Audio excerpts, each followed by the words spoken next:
esa tarjeta de la patria no puede ser de ninguna manera, y la gente tiene que tenerlo claro, solución al problema que tenemos de desabastecimiento y de carestía y de dificultad en el acceso a los alimentos.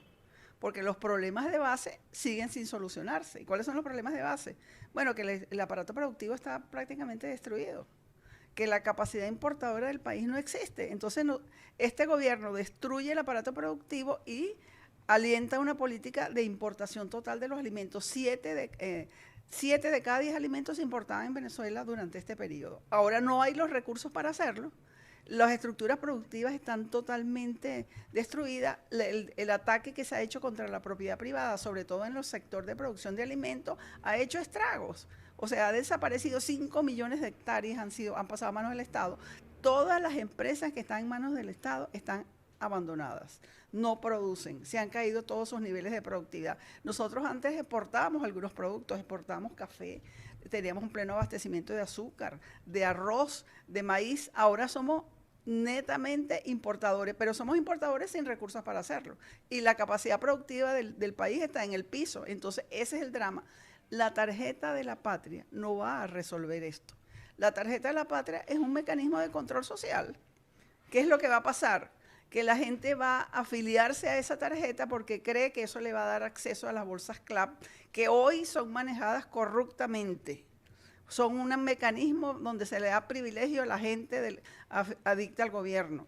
Entonces la gente va a creer ahora que con esa tarjeta el acceso va a ser libre, va a ser, digamos, homogéneo, no va a haber... Pero eso es mentira, porque los productos, ¿de dónde van a salir? La tarjeta de la patria va a resolver el problema de desabastecimiento, va a resolver el problema de la escasez de producción, va a permitir que se importen más alimentos. Ninguno de esos problemas lo va a resolver la tarjeta de la patria. Esta es una versión de control social implantada con iniciativa cubana. Es la tarjeta de razonamiento de los cubanos que los ha hecho padecer a ellos durante años. El hambre de los cubanos tiene atrás la tarjeta de razonamiento. Ahora quieren poner detrás del hambre de los venezolanos en la tarjeta de la patria, y el hambre continuará y será cada vez peor porque las soluciones de fondo no se están tomando. Señora Isabel, además el día de ayer fue un día noticioso, fue la juramentación de la nueva Junta Directiva de la Asamblea Nacional. Desde el Parlamento, entonces, ¿cómo se pueden hacer con estas medidas del gobierno que ha tomado medidas económicas? Ya vemos también el Tribunal Supremo colocando sentencias, ¿no?, que impiden entonces ejercer las funciones al Poder Legislativo. ¿Qué se tiene que hacer? Se dice Libertad maneja algunas cifras también, algunos indicativos, señalamientos sobre qué ha pasado entonces con los venezolanos. Bueno, lo que ha pasado con los venezolanos es que estamos inmersos en la crisis más profunda de los últimos 30 años. O sea, nunca ha habido un proceso de escasez que más del 55% de los productos están ausentes, donde la inflación está, o sea, es la más alta del mundo. Donde todos los indicadores sociales, económicos, indican que nosotros somos el país en completo estado de crisis, donde donde el gobierno no propone soluciones. Las soluciones que propone el gobierno son del tipo de una tarjeta de la patria. ¿Qué resuelve eso? Pregúnteselo a cada persona y sepa la persona que quiere esta tarjeta que eso es una manera de controlarlo. Van a saber dónde vives, van a saber qué compraste, van a saber cuánto dinero gastas y te van a amenazar la amenaza va a ser que si tú no acudes o no votas por las demandas que te haga el gobierno, tú puedes ser castigado, puedes ser dejado fuera de los CLAP, o sea, todo ese tipo de medidas de control social y político. Entonces, lo que nosotros creemos realmente es que el gobierno el gobierno central no está haciendo nada para resolver la crisis. La Asamblea intenta ser deslegitimada por un TCJ que es el verdadero ilegítimo, porque la Asamblea fue electa por el pueblo. El TCJ, ¿quién lo eligió? De madrugada, ya vencido su plazo de la asamblea anterior, nombran a esos nuevos jueces que ninguno de ellos, la mayoría de ellos no tienen ninguno de los requisitos para ocupar el cargo de juez de un tribunal supremo. Entonces, aquí se da la paradoja de que un tribunal supremo de justicia ilegítimo intenta ilegitimar a una asamblea electa mayoritariamente por el país. Entonces, ¿dónde estamos, señores? Estamos en una crisis. Yo creo que la solución aquí es tomar conciencia. Es pararnos, es detenernos, es protestar. Nosotros no podemos seguir tolerando el abuso que está cometiendo. Esto es una dictadura, esta es una forma totalitaria de gobierno. Esto es uno de los peores gobiernos que hay en el mundo en este momento. Entonces nosotros tenemos que protestar, tenemos que resurgir, tenemos que reclamar, no podemos aceptar que nos traten como que si no fuésemos unos mendigos. Ahora nos van a dar una tarjeta de la patria, ¿para qué?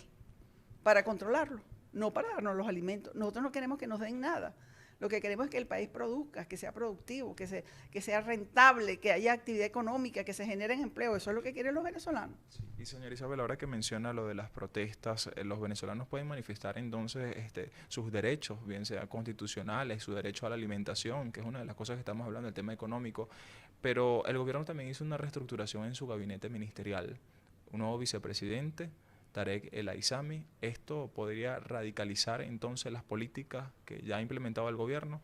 ¿Pudiesen entonces las Fuerzas Armadas colaborar o contribuir con que los ciudadanos entonces protesten pacíficamente? Bueno, el reacomodo del gabinete, que es una especie de rotación, lo que está haciendo, incluso está sacando a algunos gobernadores y a algunos diputados y lo está poniendo como ministro, gente totalmente incapacitada para resolver los problemas. Tarek El Aissami es una persona fuertemente cuestionado en su moralidad, en su ética. Las acusaciones que contra él pesan son demasiado graves. Es una persona que no tiene nada que ver con el desarrollo del país, que no le interesan los problemas del país. Él es una persona que lo que quiere es imponer una ideología política.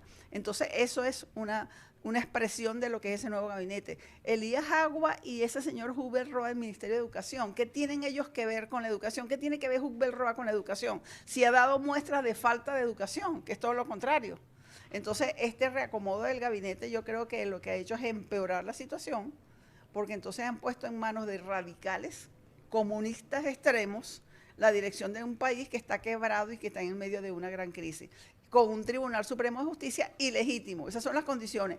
Los diputados de la Asamblea Nacional tienen que convertirse en diputados rebeldes, que salgan a sus estados a promover la protesta de la gente. Eso es lo que tienen que hacer los diputados. Sí, no es derogar nuevas leyes, no es promulgar nuevas leyes, es salir a mover las fuerzas para que el país cambie, es hablar con la gente, es ir a los estados, es reunirse con las comunidades y es explicarle por qué estamos en esta situación. Esta situación está provocada totalmente por las políticas erróneas, equivocadas de este gobierno. Ramón Lobo, diputado también electo el pasado periodo legislativo, sería entonces el encargado de la vicepresidencia económica. ¿Podría él entonces abrir las puertas al país, a una mejor economía? ¿Podría él entonces, está capacitado entonces para desarrollar esa economía? Y además de eso, ¿qué ha pasado con el sector privado también? ¿Cuál es el incentivo que necesita el sector privado para que entonces puedan producir en el país e invertir también en la nación? Bueno, el incentivo que necesita el sector privado es la libertad, es el respeto a la actividad económica, es el respeto a la propiedad privada, es la posibilidad de poder participar en una economía abierta, donde el mercado exista, donde las estructuras de controles tan duras y pesadas que ha montado el gobierno comiencen a desmontarse. Aquí todo lo que hace el gobierno es controles y medidas para cerrar las capacidades productivas. Entonces, ¿cuántas empresas han cerrado? 30.000 empresas han cerrado en los últimos tiempos.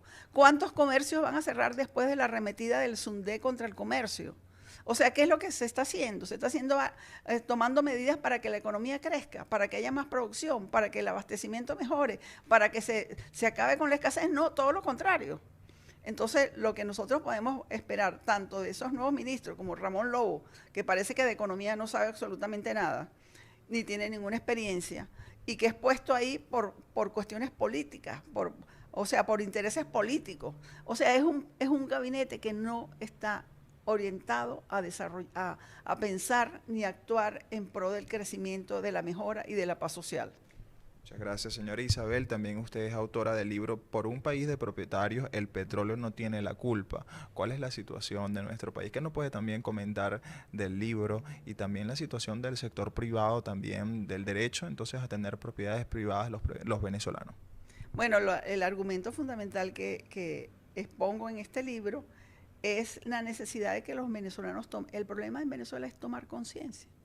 Nosotros tenemos que tomar conciencia que mientras este modelo de sociedad existe, donde el Estado es el dueño de todo, donde el Estado cada día tiene más poder, donde todos los recursos del petróleo van a manos del Estado y los distribuye discrecionalmente. Mientras ese modelo exista, no habrá democracia, no habrá poder legislativo, no habrá Estado de Derecho. Entonces nosotros tenemos que ir al fondo, desarrollar, hacernos conscientes y responsables de que este país hay que cambiarlo 180 grados, de que nosotros no podemos seguir con una sociedad donde el Estado es un Estado patrimonialista, es decir, que el gran patrimonio de esta sociedad lo tiene el Estado. Más del 95% de los recursos vienen vía petróleo. ¿Y quién recibe los recursos fiscales? El Estado. ¿Quién los distribuye? El Estado. ¿Cómo los distribuye? Como le da la gana. Entonces, por ese camino no hay salida. Entonces, nosotros hemos crecido con las migajas de la renta petrolera. Tenemos que plantearnos dejar de ser un país rentista. Y somos rentistas porque la propiedad de las industrias generadoras de riqueza, los sectores generadores de riqueza, están concentradas en manos del Estado.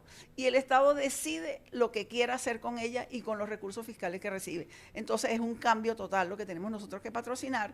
Lo que está haciendo CEDICE y el Observatorio de la Propiedad Privada y en este libro que acabamos de publicar es luchar porque la gente abra los ojos, tome conciencia y sepa que este país no se resuelve con unas medidas simples económicas, con modificar la tasa de cambio, con organizar mejor el Banco Central y hacerlo autónomo. No, este país se resuelve en la medida en que nosotros avancemos hacia un país donde los ciudadanos sean los propietarios, donde vivamos con libertades económicas, donde haya democracia política, donde avancemos hacia la prosperidad con paso seguro, pero por el trabajo de los venezolanos y no por la redistribución de una renta petrolera que en estos momentos está totalmente concentrada en manos del Estado.